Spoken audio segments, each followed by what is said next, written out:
Good morning. Welcome to the regularly scheduled Oxnard City Council Finance and Governance Committee. The date is December 10th, 2019, and we'll have the city clerk take the roll, please. Member Basua? Here. Member Perello? Here. Chair Flynn? Here. Chair, we have a quorum, and the agenda for this meeting was posted in the City Hall kiosk on Tuesday, December 3rd. Very well. And what we'll do now is we will stand for the flag salute, please. Place your right hand over your heart. Ready to begin. I pledge allegiance to the flag of the United States of America and to the republic for which it stands, one nation, under God, indivisible, with liberty and justice for all.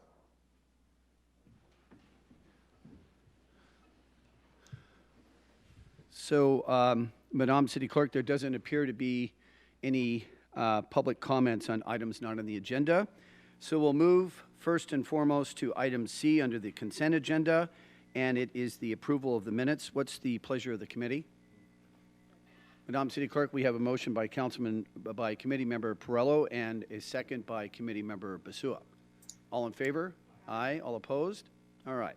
So now we'll go to item D under reports, the Finance Department.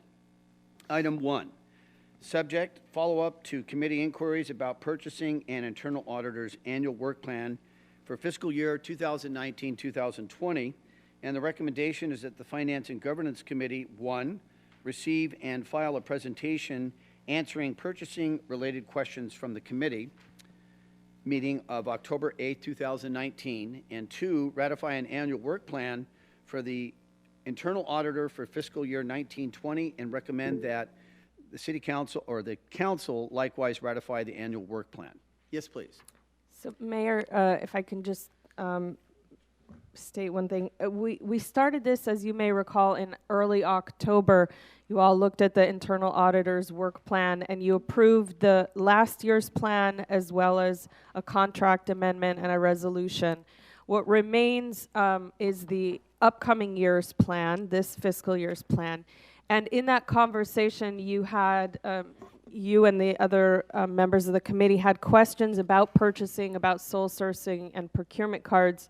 So we have Lisa Borner here. She's our purchasing manager, and she's prepared a presentation for you on this topic and will be ready to answer your questions. And following her presentation, we'll talk about the annual work plan for 2019-2020 and ask for your direction. Thank you very much. Thank you. Thank you, members Perello and Basua and Chair Flynn. My name is Lisa Borner. I'm the purchasing manager, and I would just like to jump right into this presentation, and then we'll do questions and answers. Or if you want to stop me and ask me anything, please do so. Can you hear me now? Yes. Okay, so today's discussion, we're going to cover the signature authority, which was approved July 19th, 2018. And we're going to cover the purchasing policy, which is posted on CityNet for all the city employees to review, and talk about the standards and efficiencies with the boilerplates and the code of conduct and its purpose. And briefly, I want to talk to you about that code of conduct.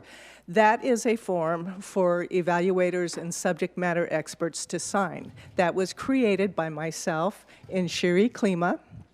And its purpose is to just put on notice to the evaluators and the subject matter experts during a solicitation process of how to conduct oneself, not to talk to vendors, to safeguard the procurement process, to mitigate any inappropriate behavior, and to just not have lunch with a vendor during a procurement process. So we have them sign this, and it goes into the procurement file. Ms. Borner, I really apologize because I think what's really important that we remind ourselves as committee members and the staff and the public that could be watching is that the reason why this was requested, the kind of an evaluation of how the city restructured our procurement process, is that the abuses that were noted in the DA report on the FBI investigation of the city of Oxnard did center around procurement. And so the inquiry or the curiosity about procurement kind of precedes the fact of trying to develop a work plan for future auditing here in the city of Oxnard. So I wanted to properly contextualize that. I didn't do so at the beginning, so thank you very much. Proceed. Okay, yeah, and this actually is because of that, the code of conduct, because of inappropriate behavior before. So yes, and we'll cover that throughout this presentation. So in addition to that, we provide debriefs for the vendors when they don't win a solicitation, and we go through it so we can encourage vendors to bid on projects in the future, because we do want vendors to compete for solicitations. And also, we're going to talk about the NSS form. You asked about that previously, and that is the negotiated sole source form. There were questions about that, so I will cover that. So this is just basically the flow chart of a solicitation process. It's about 17 steps. Not always 17 steps, so I'll just, we'll just bypass this and go to the process and signature authority and everything there. Okay, so the ordinance, which was passed in 2018, outlined the signature authority, which was $5,000 per vendor per year for the city departments without obtaining bids. And then the buyer, purchasing agent, public works director, city attorney, city manager, the mayor, anything, or the most senior member of the mayor, of the council.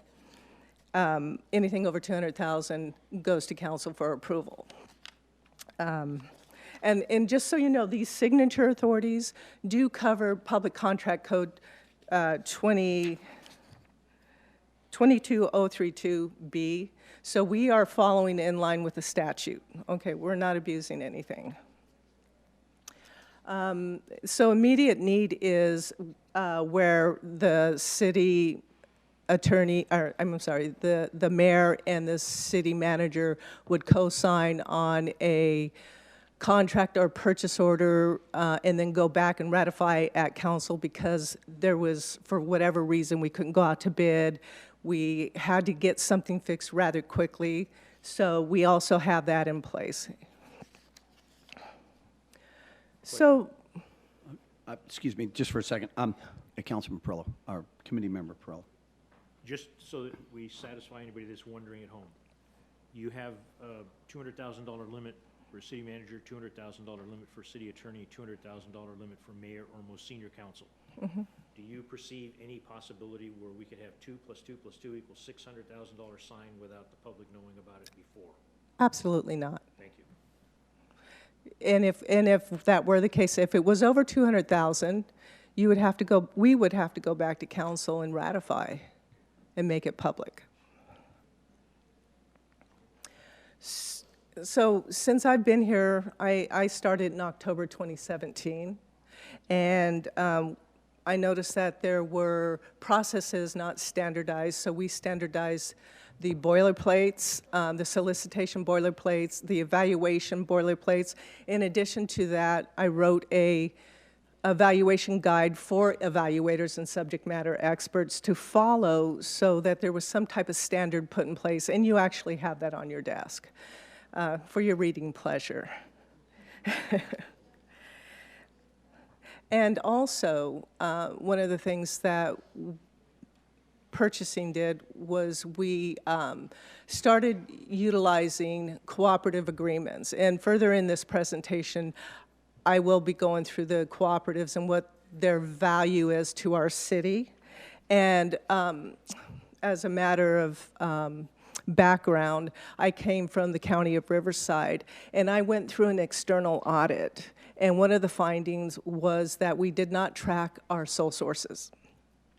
So I brought with me that tool here to the city, and as of December 2017, we started tracking sole sources. So only because I've learned through the past that it's important that we track that information for transparency purposes. In addition to that, we also do e-procurement with public purchase. So every solicitation that runs through the purchasing department, and even Public Works, they use it as well, is posted on our website, Public Purchase. It's a third-party e-procurement website, and it's transparent, and it advertises nationwide. So a little bit about cooperative agreements. Like I said, these cooperative agreements, there's many co-ops out there. The state of California does it. We use those agreements, but they're so beneficial. They're advertised nationally. And normally, the evaluation members are different states, like the head of purchasing for each state department. And they'll release the solicitation, and there'll be about 7 states that get involved, and they advertise nationally, and then they evaluate and award, and we get the deepest, best discounts, government pricing, safeguards, quality based on these cooperatives. So they've done the work, and all we have to do is just utilize the contracts. So it's a win-win for all government entities. And on this next page here, it talks a little bit about the cooperatives as well.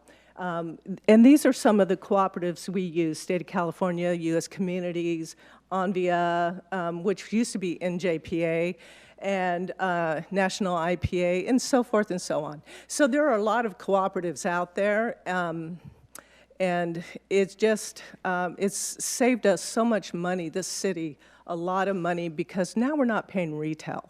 We're actually getting discounted rates. So the question was asked about the sole sources. So we refer to that as NSS, the NSS form here at the city. So you asked about, how many sole sources we're doing, and here is some of the information. So like I said, I started tracking the sole sources in December of 2017. So for fiscal year 17-18, so it's like half a year, I tracked 95 sole sources. Now these sole sources are approved by either a buyer, the purchasing manager, the city manager, or the mayor. And they're assigned a unique control number for each sole source, and we track those. And so this way, we're able to make sure that someone's not buying something and then waiting 3 days and buying and without going out to bid and trying it again. We can track that and make sure that there's either competition, or if we can do a co-op, or we're capturing it to make sure that the spend is not excessive. So for fiscal year 17-18, 95 were tracked, a little over 2 million. And the estimated total purchase order, that's purchase orders for that fiscal year that we've spent, not sole sources, just purchase orders, the spend. So we're at 52 million and some change. We only, for sole sources, we're at 3.9%, which is really low. It really is. It's not bad. And if you look for fiscal year 18-19, 108 tracked sole sources, 7 million and some change, and our PO spend was $72 million, so we're a little over 10%. Again, not too bad. And so for fiscal year 19-20, of course, we're not finished with the year, so again, it's low, 44 tracked sole sources, a little less than 3 million. We're at $42 million in POs, and so we're at 6.9%. Does that make sense? Yes. Okay, great. So you know what? Those numbers are, I foresee that those numbers are going to continue to drop as we continue to do competitive bidding and the use of cooperatives. Yes. At what time, at what percentage rate do you start to get a caution flag? I don't know. I would say anything over 20% would be a little high and excessive. But I would say that we're doing okay. So here's some of the reasons why we would do a sole source. And so it would be for like some services. It could be very unique service, a niche service, equipment rental, MRO, that is maintenance, repair, operational supplies for our city, nuts, bolts, HVAC, that kind of stuff. Heavy equipment.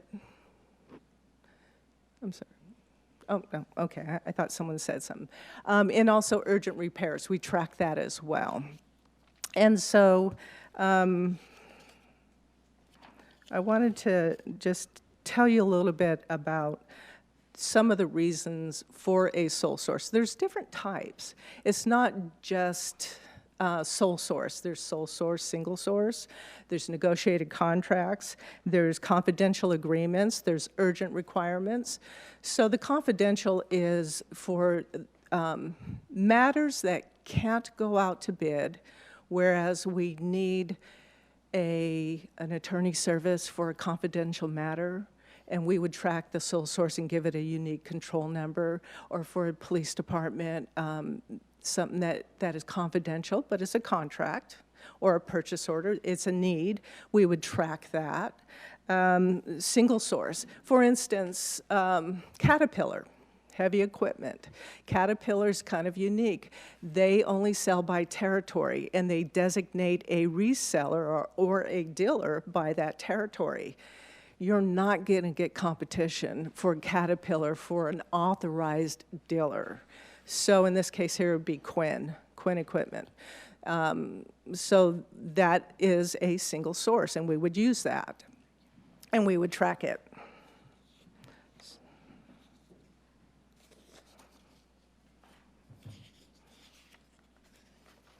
Okay, so this procurement card, I just want to go over this briefly. I am so proud of my staff on how well they have helped with the procurement card process. What we did was we wrote the procurement card policy as a team, and we do annual mandatory training of the procurement processes, and annual mandatory refresh training as well. So if you're a P card holder, you have to go through the mandatory annual refresh training. And if you don't, I will suspend your card. In addition to that, we have online training now for the annual refresh training, which is great. So no longer do they have to come in and sit through a 2-hour presentation. They can take it online.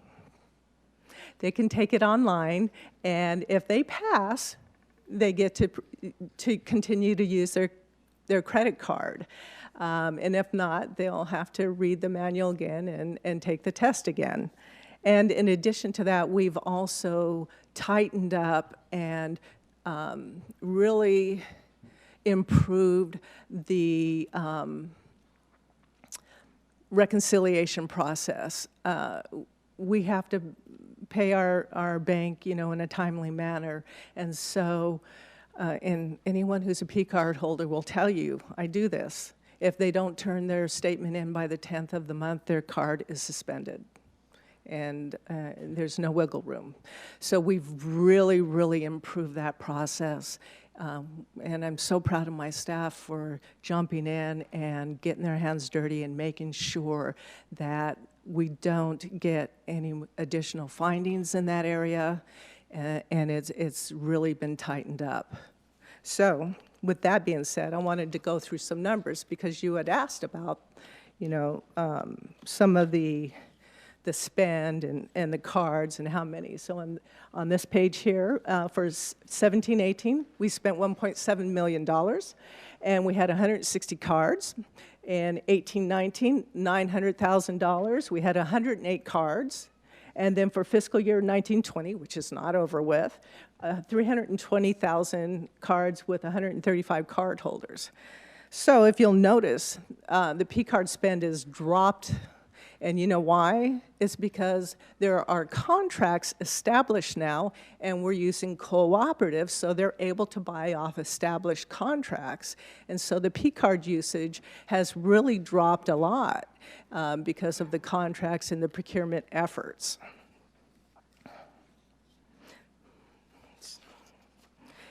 And also, we've put in place restrictions. You cannot use your credit card, P-card, we call it the P-card, for fuel, alcohol, drugs, gift cards, greeting cards. Yeah, hey, I've seen it, you know, I've been in this business a long time, and I've seen some crazy abuses out there throughout my career. And so we're very adamant, and we watch the P-card spend, and we question it, and we get documentation. So if someone needs to, for instance, have lunch, or they're, you know, they have a visitor on a evaluation panel or something like that, and they have to take that person to lunch, they have to do a memo, and it has to be approved by my office. So we do track it, and we do control it. And the next 3 slides, which is really interesting, is just pie charts. And I wanted to point out, like, this is the top 10 vendors that the P-card has been used throughout the years. And if you'll notice, Home Depot's at the top, and we're spending over $60,000 with Home Depot. But look at the next fiscal year. So the next fiscal year, we dropped a little bit. We went down to 45,000. And so now you're seeing some enterprise, you're seeing a lot of travel up there. And just ancillary things like electronics and stuff. So fiscal year 1920, Home Depot is not at the top any longer because we were able to use a cooperative and get them on contract. And so there's very little spend with Home Depot now because we have it on a contract. So that is the presentation. And I wanted to just tell you that I am retiring. On January 3rd, I am retiring with my husband. And if I were to stay here, I would say, you know, I would not have a problem at all with being audited. I am that confident. However, I would suggest that you give the new purchasing manager a break, perhaps, and not have an audit so soon. It's up to you.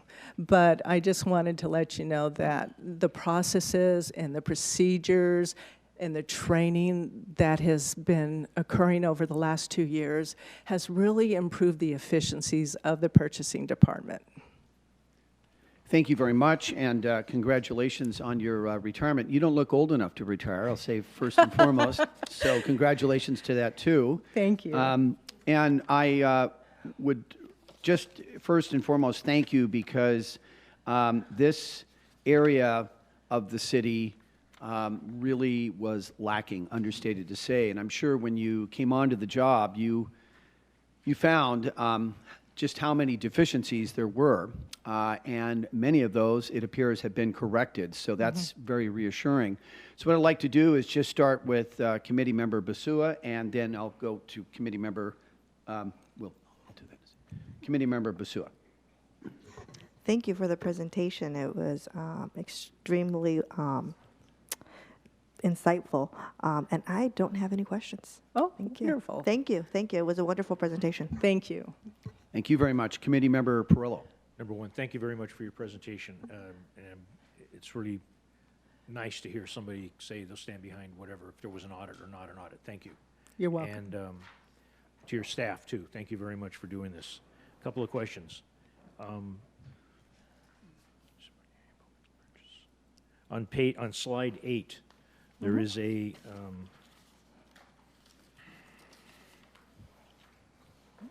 Yeah.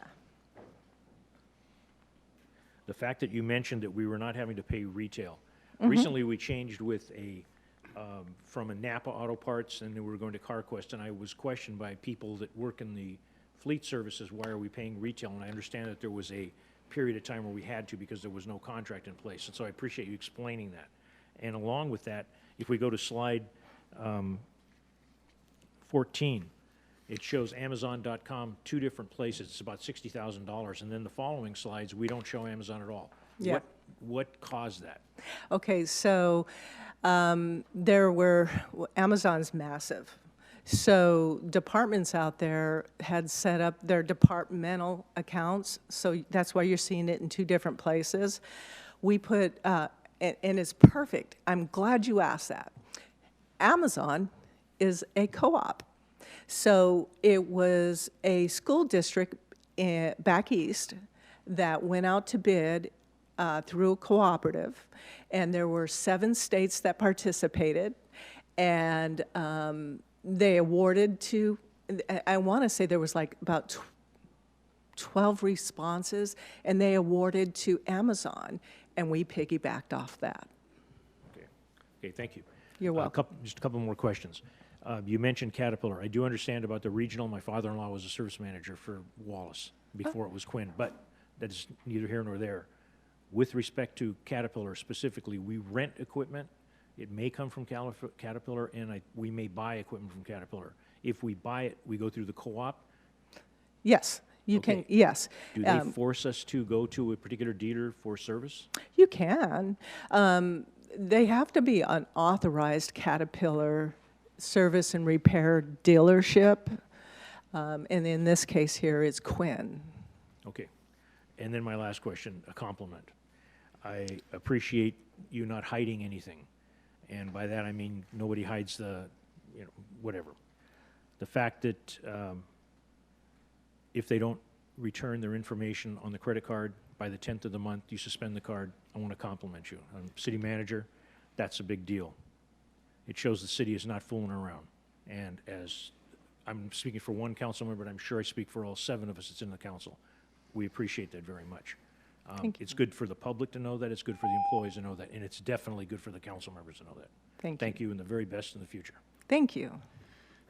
Thank you very much. I'm thinking, since yesterday I asked for a meeting with the city manager and the deputy city manager about this item, and one of the primary concerns that I've always had since the discovery just about a decade ago that there were widespread abuses of the procurement process, and in essence, when we're talking about millions and millions of dollars of public money that's being spent, and if those contracts are in some way being directed to someone in some way, it obviously concerns everyone because it implies that, it implies a lot of things: illegality, it implies unethical behavior, it goes on and on and on, malfeasance of duty.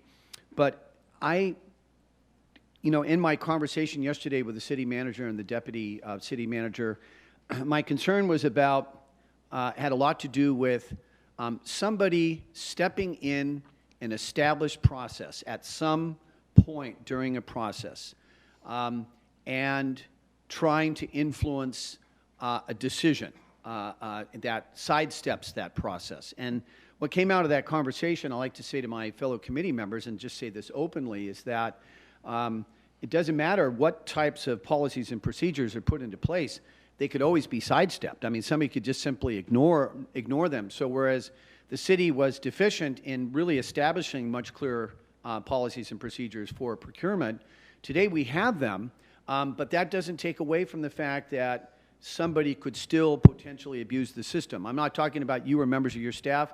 The DA report had a lot to do with people in much higher positions that were engaged in that kind of behavior.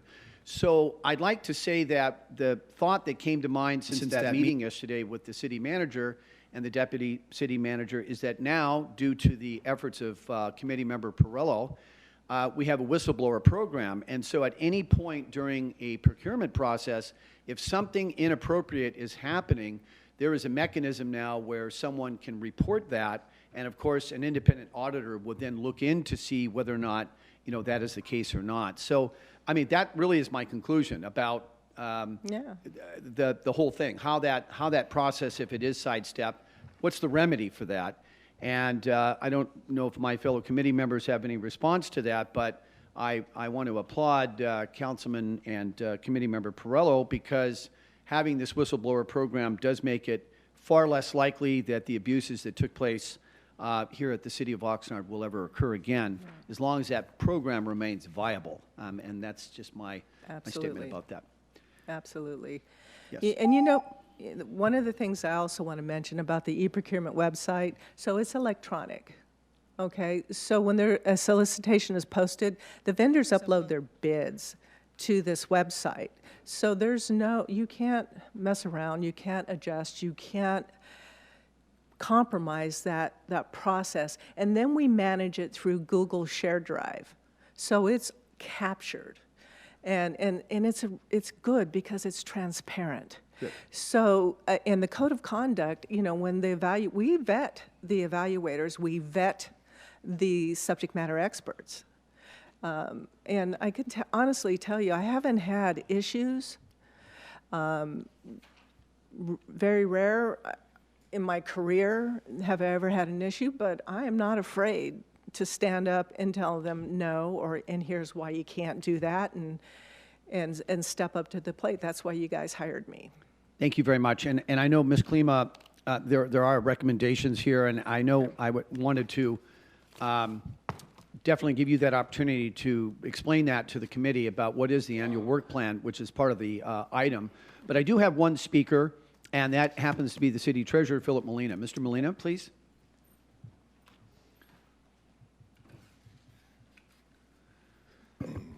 Mr. Chairman, members of the committee, thank you. Just a comment adding to what you questioned earlier. We just sent you a list of all the payables that the city processed.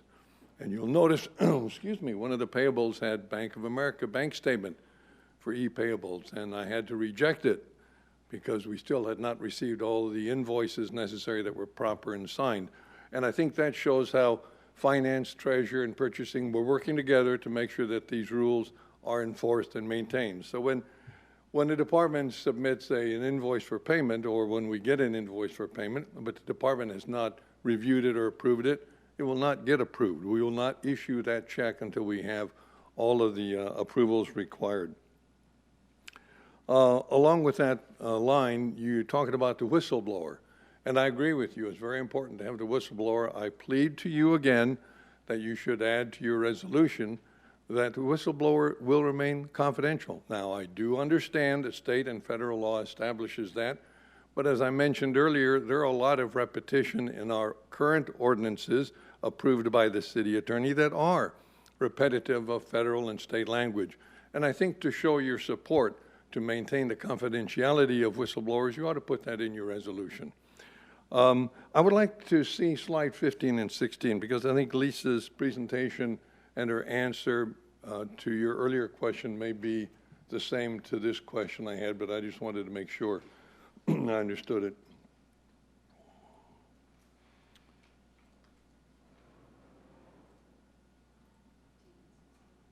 They were the pie charts, if that helps. Way almost at the very end. Okay, the next one, I believe, 15. And go to, and maybe it was my eyesight. Go to the next one, 16 then. All right, here, I think it was the same that you may have picked out earlier about Amazon, but here I see two amounts for Home Depot, and when I add those two up, they exceed the amount for AT&T. So actually, Home Depot has not diminished in terms of our number one. We just somehow split it up, and maybe Lisa can help explain why we're splitting two Home Depot amounts on the pie chart. It makes it look as though Home Depot is not the top when in fact they are. And the next question is a theoretical one, but one from a city treasurer's point of view. I just want to understand, and Lisa can help me understand this. So if a department head were to ignore the requirements and go out to a consultant and the contract with a consultant, say for $92,000 without getting any approval at all, without getting any review or process. Mr. Molina, just to adhere to the committee standards, if we can conclude in a minute. I'm just about done.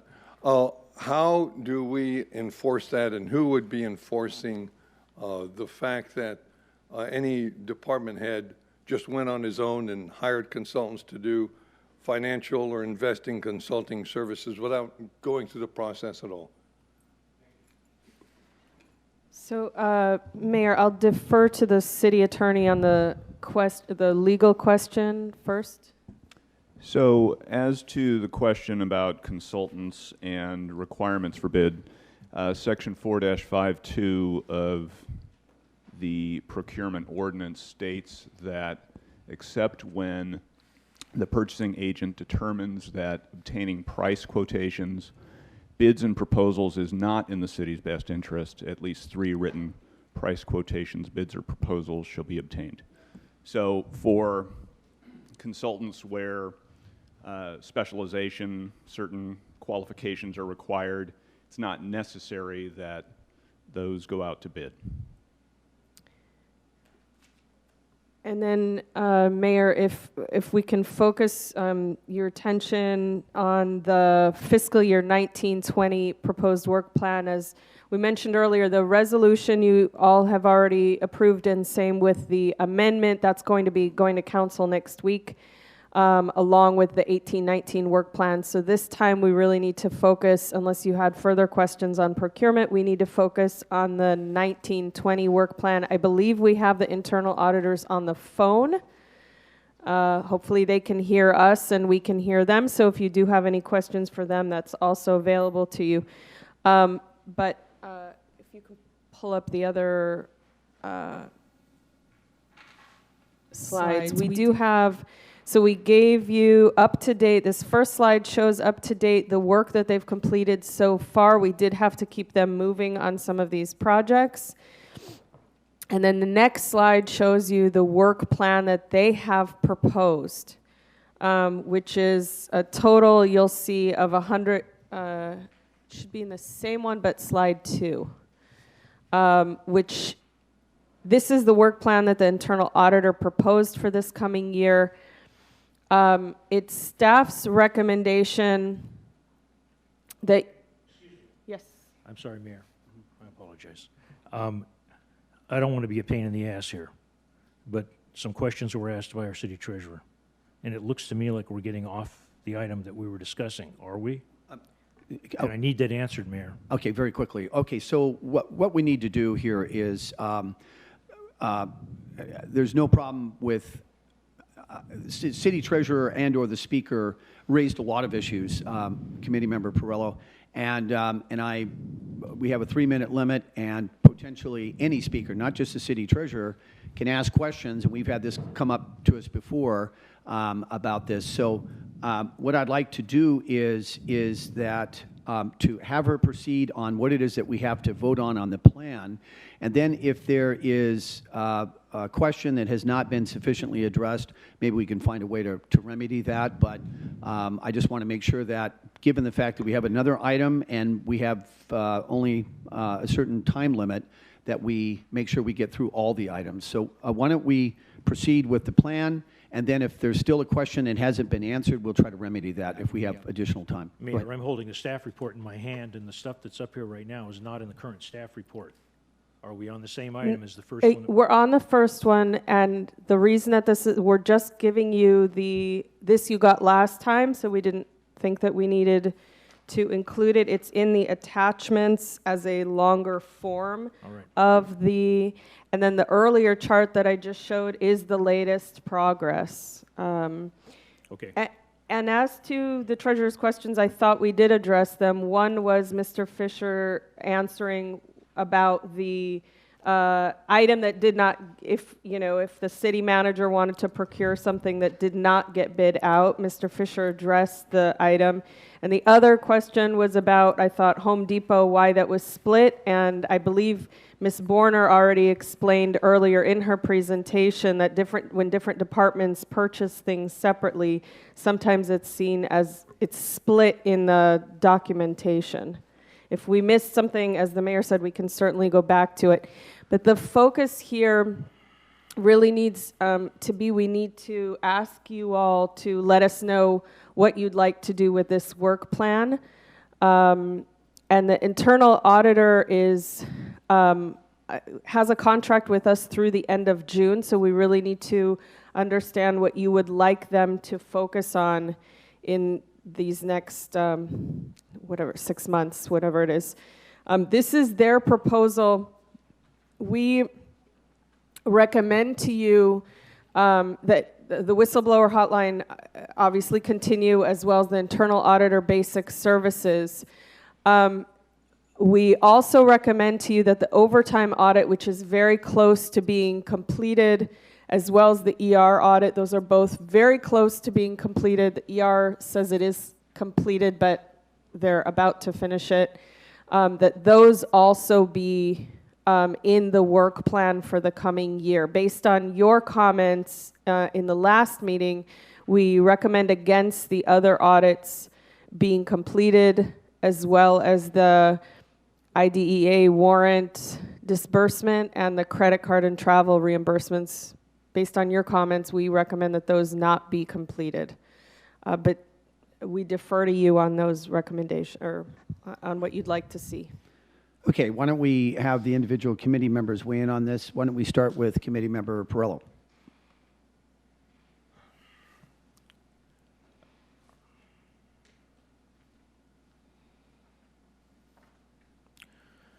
I appreciated the mayor's comments, giving me a lot of credit for the whistleblower policy. I want to tell the public right off, when Mr. Delaney even ran for office, he was on my case about he needed a whistleblower and needed control in the city of Oxnard. He was on my case. And I agreed with him completely, 100%. The issue of the whistleblower, apparently we're not getting the things that we want. But if anybody has any brains in their head, they're listening to what's going on nationally, what's happened this morning. Whistleblowers can be hung out to dry. The biggest thing going, we got one guy from the press here. Put your hand up, Mr. Frost, please. Only one person from the press even covers what the goddamn hell happens in this city. The Star shows up and they don't write about it. This guy shows up and we can't even, or his publisher won't even put a box outside for people to pick it up. I'm getting off subject here. But it takes the press and people paying attention to make sure that all the good works that Ms. Bonnier has done, all the good works Ms. Bonnier and the Department of Finance and our city manager have done, that people follow the rules. Because if given the opportunity, people will take shortcuts. Myself and everyone else on this council included. There's no saints. I haven't seen anybody walking on water. Never have. With respect to this, we asked for a lot of things to be done by the whistleblowers. We were not satisfied. As I recall the last meeting, I wasn't satisfied that the progress was not very quick. I expected things to be done fast. One of the big false mistakes in my life, I expect things to get done fast. I come from an environment where people expected you to get it done fast. It doesn't happen that way here. Not knocking the city of Oxnard, that's just government. Paint dries faster. There are good people working in this. And there are smirks in the back of the room that don't need to be, because sometimes they're troublemakers. With respect to the overtime, I agree. Overtime was 3 times more than all the other combined things that we're concerned about being audited. The golf course has a new operator right now. The PAC has had issues, and I right now will state I will not put one more dime into the PAC. City Corps, I don't know that we need to do anything else. I don't know we're going to find anything. The people have left. There's new people on board. The payroll overtime, I just mentioned the overtime. The internal auditor basic services, I can go along with whatever my fellow committee members here. The environmental resources performance audit apparently is getting very close to being completed. And the credit card, Ms. Bonnier, gold stars for you. Thank you for the work you've done. And my staff, too. Thank you for the work. And some may not like me again for saying what I said, but I needed to say that. Thank you. Those are my comments, Mayor. Thank you very much. Committee Member Pasua. Thank you. Ms. Klima, looking at this chart, everything seems to either be in progress or completed, so not quite sure why our opinions are needed in that. And the other two items are ongoing, so really you need to know whether or not we are going to, I guess, the last two items, the credit card and the travel reimbursement and the payroll analysis, those are the only two items that you're asking us for our opinion?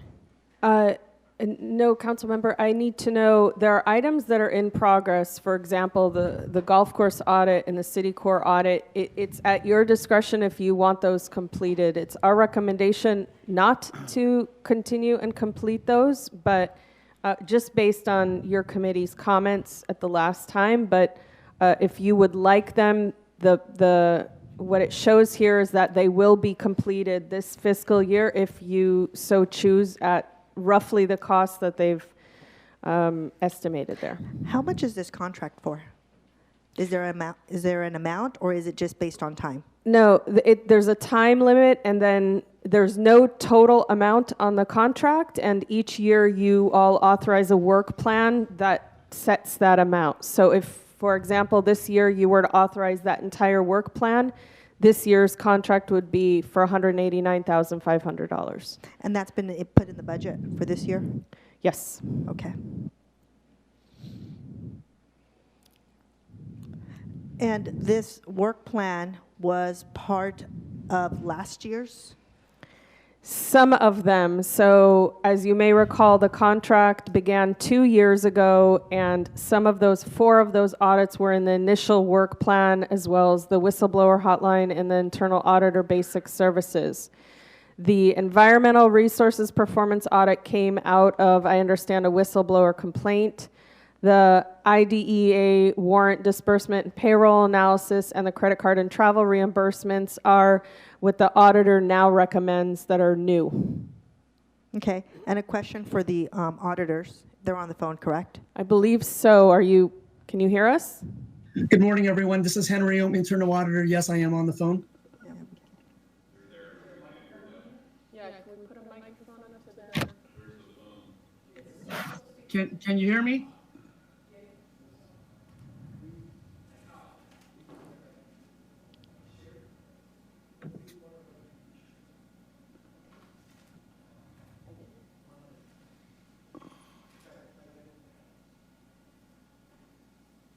Hello?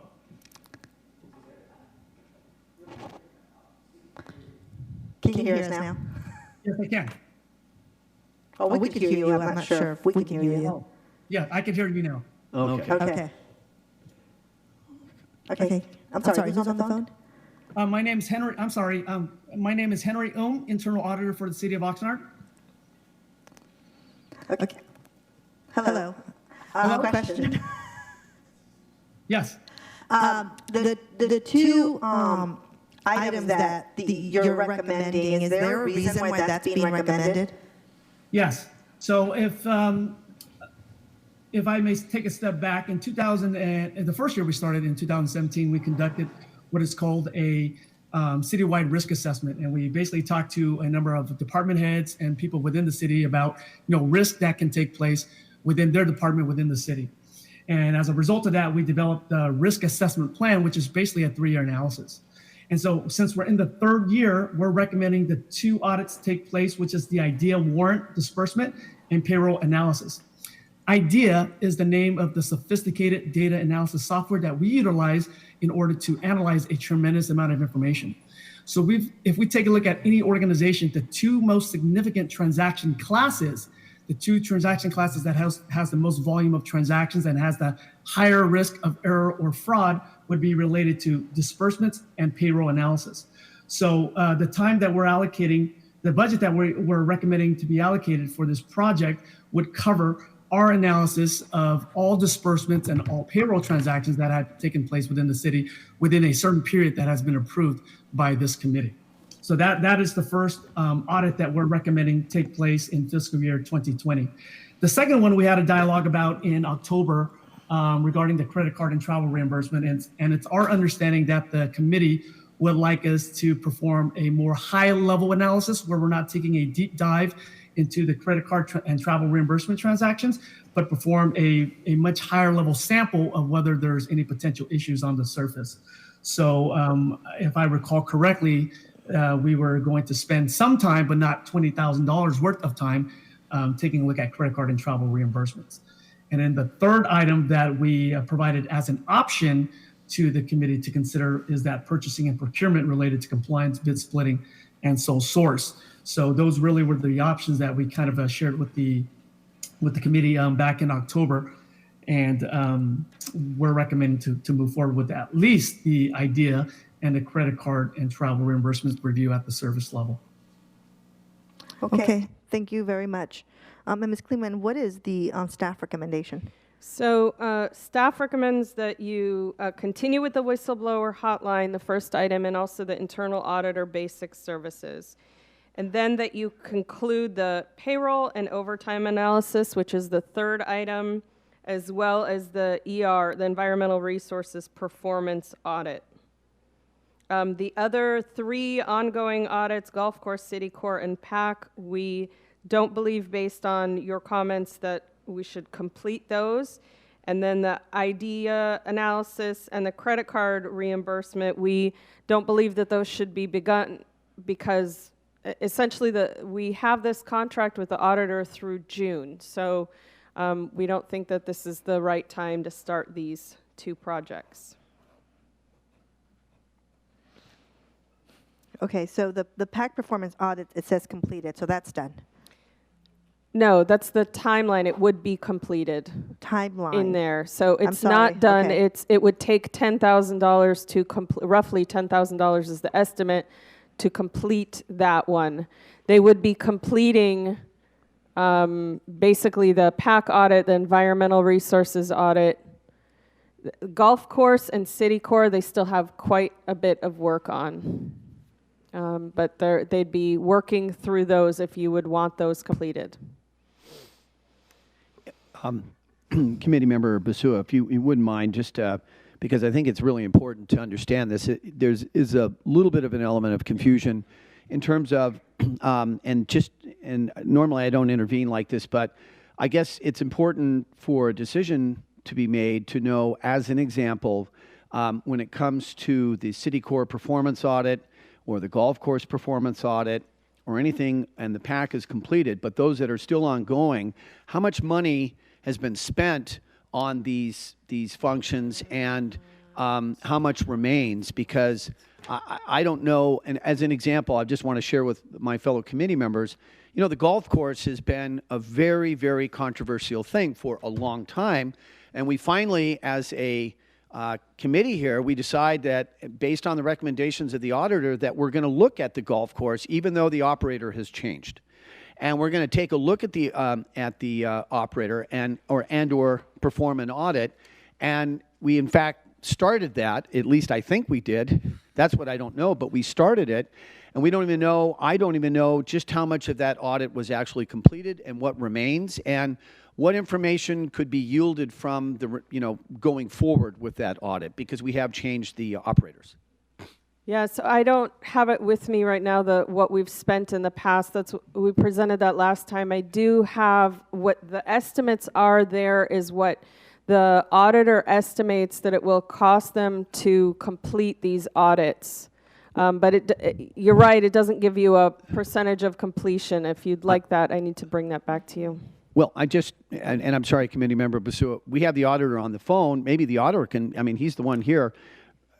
Could you tell us, with the golf course performance audit, it's being requested that $15,000 remains and it would be completed by the end of the month.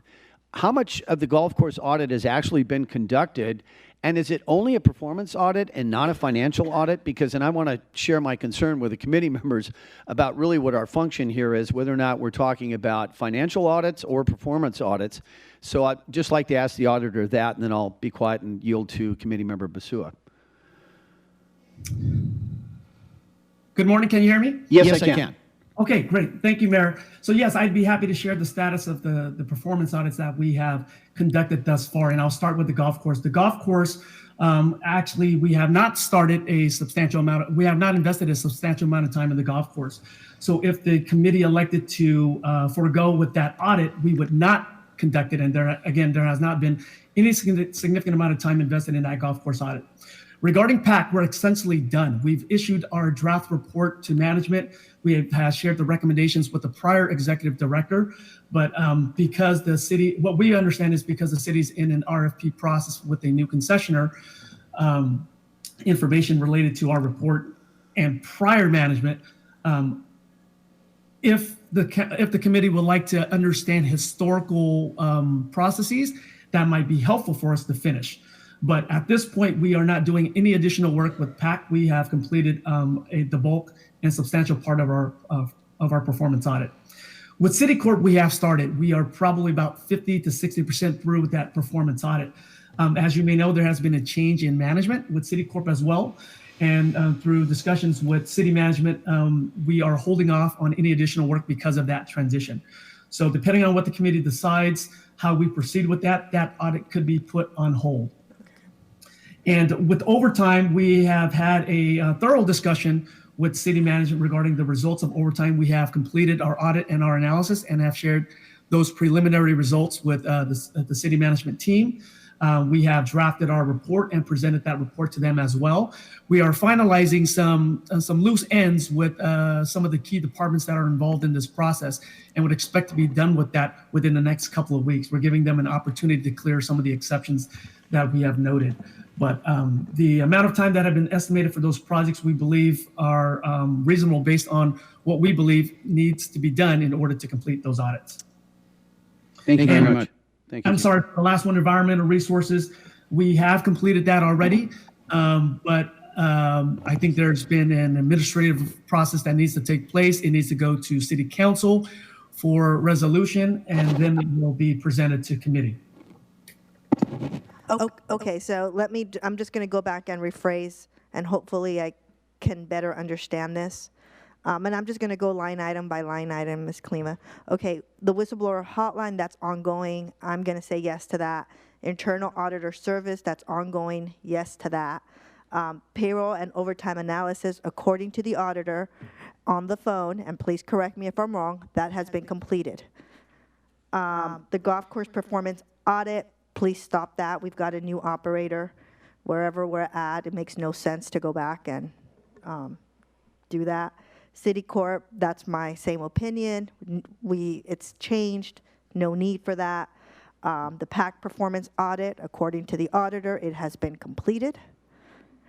The environmental resource performance audit, according to the auditor, has been completed.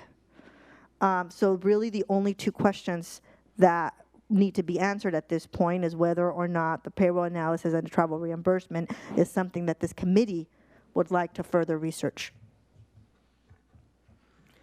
Thank you very much. Ms. Klima, do you have something to add to that? Yeah, so I guess the question to the auditor is, they've asked for these extra amounts for these items that they've said have been completed. So my understanding is we have to authorize these extra amounts because we need to complete. It's been substantially completed, so they've gotten us 90% of the way. But the payroll overtime analysis, the PAC audit, and the ER audit are not completed. They are almost complete. Is that correct, Henry, or am I misstating that? Yes, well, we have not issued the report. We're in draft form, but the bulk of the field work in terms of testing has been completed. So any additional work would be to present that.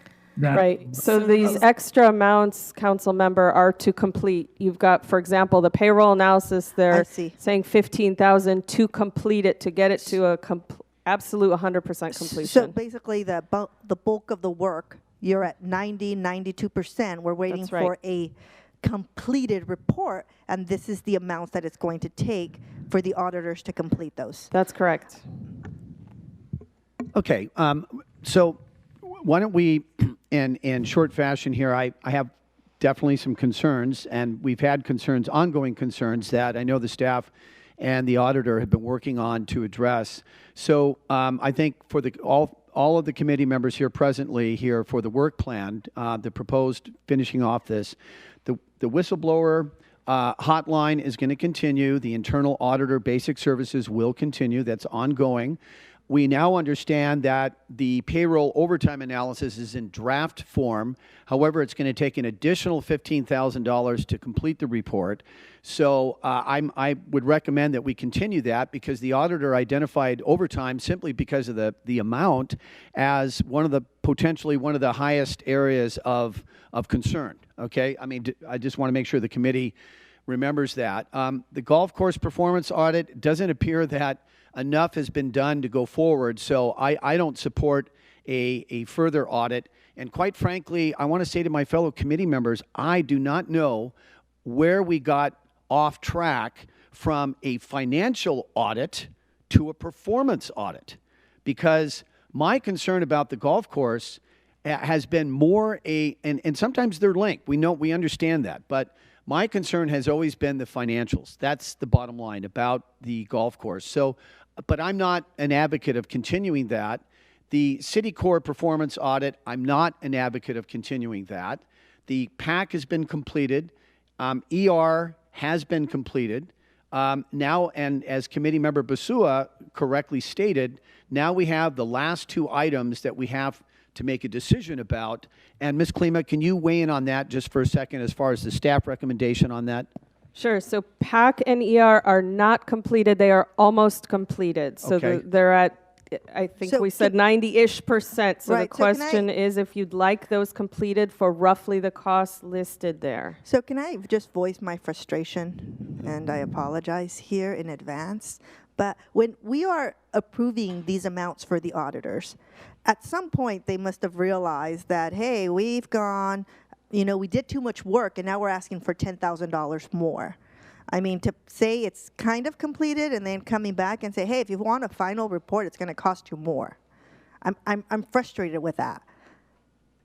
So when I'm saying I'm going to approve 50,000, or I'm going to suggest that my fellow council members, we've spent 50,000 on whistleblower. At some point, there has to be, the reports need to be done and not come back and say, hey, I'm going to hold your reports hostages unless you pay me $10,000. That's kind of what I'm hearing, and that's really frustrating for me. Well, I understand, but when we're asking for performance measures, what I'm basically hearing is these reports are being held hostage, and unless you pay me, they're, I mean, because otherwise they're not going to finish. So, council member, they're in a draft form and they do need to complete them, and that requires a back and forth between them and staff of, further questions and so forth. Mayor, as to your question about the IDEA warrant, that is as you'll recall, and last time the auditor gave you a thorough explanation, which was basically a sort of search for further areas of risk. It's an analysis for areas of risk. And then the credit card and travel reimbursements is a new audit that they're proposing. Again, as you may recall from last time, we had suggested we don't necessarily think we need the full audit, and they had said they could, or we had suggested that they could, pull a couple of items just to test in general if there is an area of risk. Again, that's sort of a risk analysis. And as Mr. Ohms suggested, that would be less than 20,000. Okay, so I just want to say to my colleagues, and especially after what Committee Member Basua just expressed, I can't support at this point the last two items. It would be absurd at this point to do that, given the back and forth and the lack of clarity for, I think, this committee. And you can't even imagine somebody watching this committee hearing and then it coming to the full council and then the full council saying, oh my gosh, we heard this back and forth, yet you're still recommending that you go forward on this. So I can't support the last two items. I share the same frustrations and concerns that Committee Member Basua just expressed, that we've had a contract, and there were supposed to be deliverables for that contract.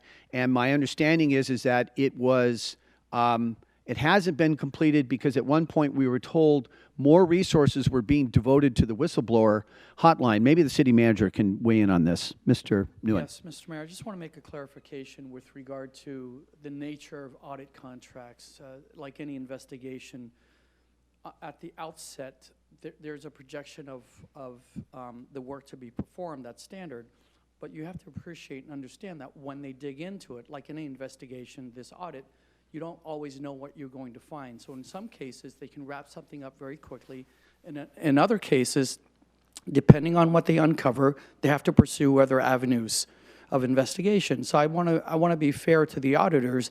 The crux of the problem here has been we as a city have not managed this program well since its inception. So that's on us more than it is on them. But I want to be clear. I'm not at a place where I believe they're holding us hostage. I think some of this work legitimately led down other avenues of investigation. You can't always predict the depth and the breadth of any audit or investigation. It depends on what they're finding. Thank you. And Mr. Nguyen, I totally understand that, but I think that's where communication needs to come into. If they found additional things and they need additional money, I mean, I really believe that, you know, the committee members would definitely say, yes, definitely, if we need $10,000 more for you to complete whatever it is that you found, but we really need to communicate. And at this point, we're sitting up here, and what I heard, you know, was, well, yeah, it's in draft form, and if you want it finished, it's going to cost you so much. So I would just like the communication, you know, to happen.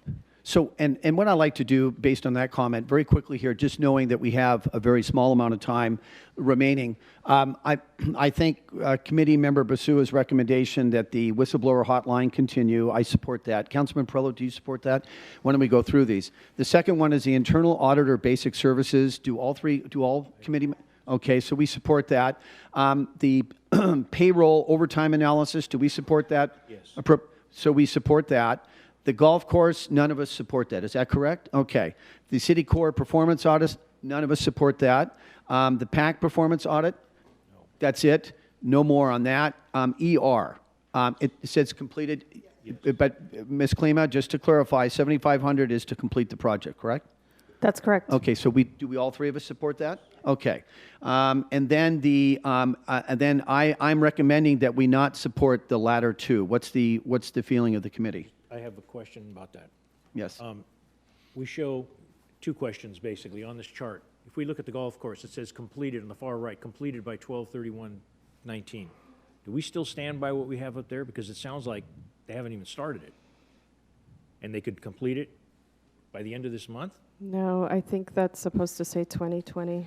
Okay. Let me so then the next one is on the second to the last one, the IDA. Timeline, third quarter of 2020. I think it was mentioned that these auditors' contract expires in June. If they start, and by chance, if they don't get the contract going forward, we're gonna have to redouble our work. I don't like reinventing the wheel. So correct.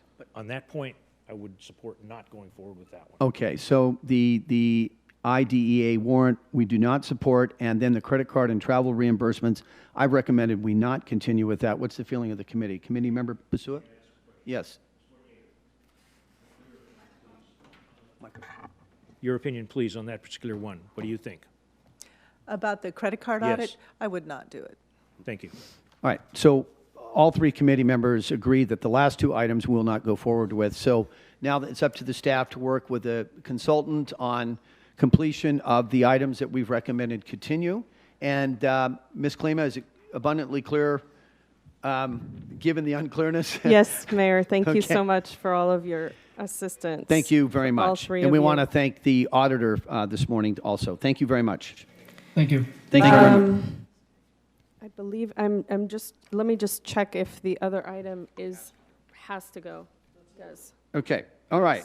So why don't we continue, I should say, with item 2, which is under the City Treasurer Department. It's subject SB 998 Water Service Policy. The recommendation is that the Finance and Governance Committee recommends that the City Council adopt a resolution approving a written policy on discontinuation of water service in compliance with SB 998. Yes, please. Good morning, Chairman and members of the committee. I'm Eden Alumeri, and I'm here to present to you the report regarding SB 998, the Water Services Policy. What is your position? I'm the Assistant City Treasurer, and this presentation or this report was put together by a group of staff from the various departments of the city, namely the City Attorney's Office, represented by Deputy City Attorney Jason Zaragoza, and Assistant City Attorney Tara Mazanti. Public Works was represented by Omar Castro. IT Department was represented by Raja Bamrongpong, and City Manager's Office was represented by Adam Smith, and Katie Casey, and City Treasurer is represented by Armida Monares and myself. And most of them are here to lend their expertise should there be any questions at the end of the presentation.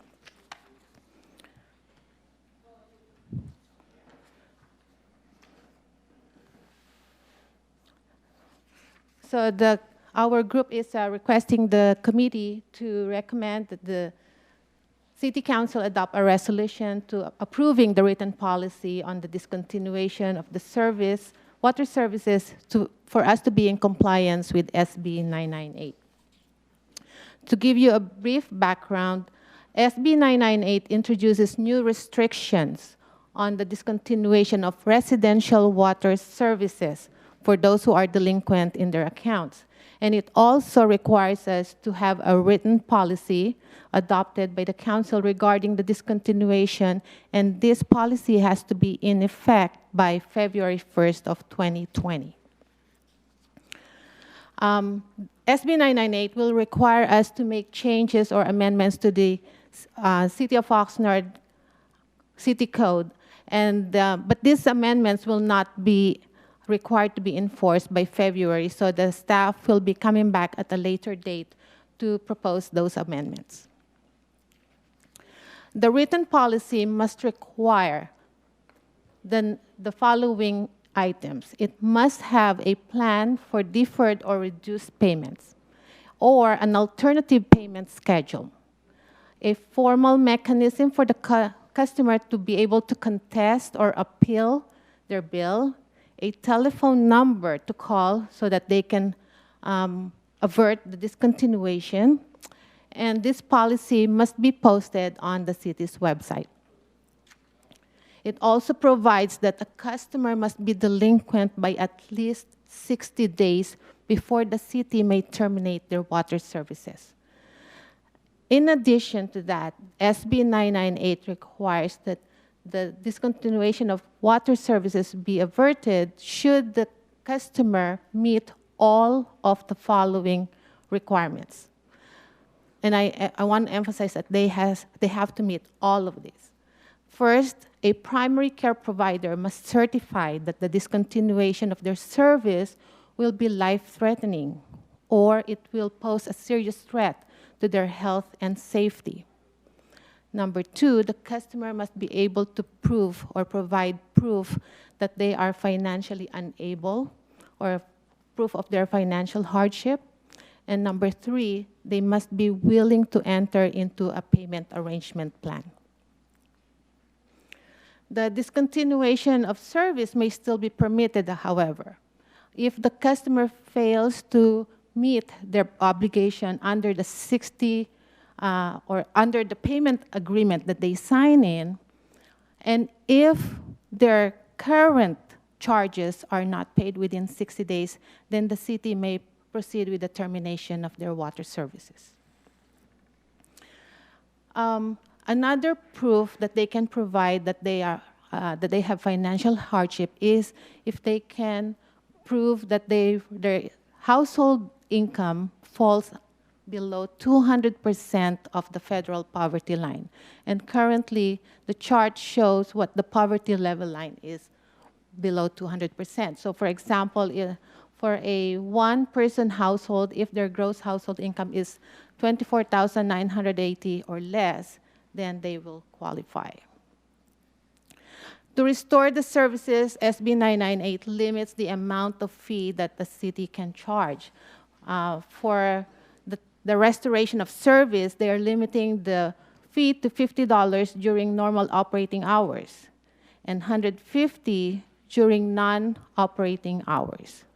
Currently, our fees are as follows. Disconnection fee is $40, the reconnection fee is $40, and the reconnection fee during non-operational hour is $145. Therefore, we do not have to increase or decrease our fees because we fall below the limit set by SB 998. There's also noticing requirements. The city must provide a notice no less than 7 days before discontinuing the water. We are proposing that the city will provide at least 10 days. We also have to make good faith effort to reach the residents by telephone or by written communication. And if we are unsuccessful, we are required to leave a copy of the city policy at the residence for them to be notified of impending water disruption.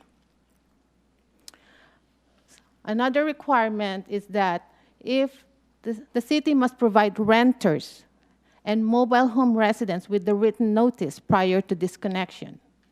And we should allow tenants to sign up for the services without being liable for their landlord's balances. There are also some reporting requirements. The city must report the annual discontinuation services, the number of affected taxpayers who are unable to pay, on the city's website, and we're also required to make a report to the State Water Resources Control Board. This is a comparison of what the current practices are in comparison with what the proposed for under SB 998. For example, under the current practices, we put on the bill the due date for the bill, which is 21 days after the generation of the bill. Under SB 998, it will be changed to say due immediately. The past due notices are mailed on the 28th day. That will not change. The penalty assessment occurs on the 30th day. That will not change either. The door hangers are delivered 42 days after the bill date. That will change to be the 50th day after the bill date. The discontinuation of services occur currently on the 45th day. That will be extended to 60 days after the bill date, giving our residents additional 15 days before their water is discontinued. This is just an overview of the fees that the current policy assesses 10% penalty. That will not change. The door hanger fees are $13. That will not change either. The turn on and turn off fee currently is under one lump sum of $80. That will be broken down into two, $40 for the turn off and $40 for the turn on. And the additional cost for turn on after hours will stay the same at $65. That's the end of my presentation. Thank you very much for that presentation. Are there any questions by the committee members? We'll start with Committee Member Basua. Committee Member Perillo. Thank you very much for the presentation. I appreciated all the work that's gone into this, but I've got some pointed questions. First paragraph, page 17, it says, of background, it says discontinuance for residential water service. For instance, if we are providing water to another city and they are behind in the bill, and we were to stop the residential water for that city, we would be stopping residential water service. But because it is going through a city, is that separate from this?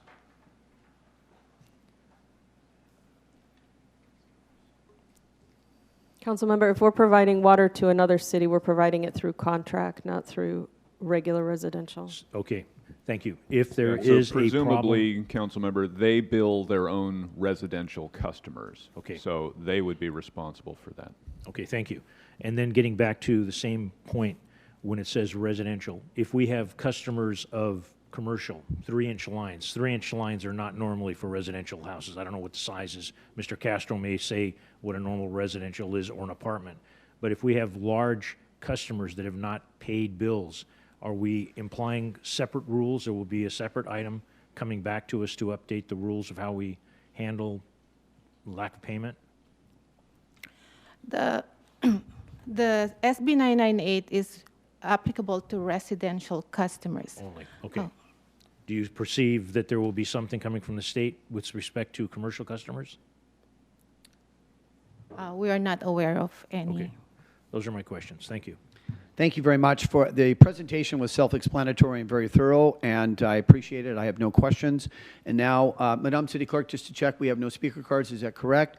Now, the recommendation to the committee is that we recommend that the City Council adopt a resolution approving a written policy on discontinuation of water service in compliance with Senate Bill 998. What is the pleasure of the committee? Okay, Madam City Clerk, we have a motion that's been moved by Committee Member Perillo and seconded by Committee Member Basua. All in favor? All opposed? All right, that carries unanimously. And this, how about very quickly, item E, just to not sidestep that, items for future agendas. Okay, and I will suggest that at the next meeting that items for future agendas, that we actually look at what we've recommended for future items already to kind of vet that further. So this committee meeting is adjourned. How's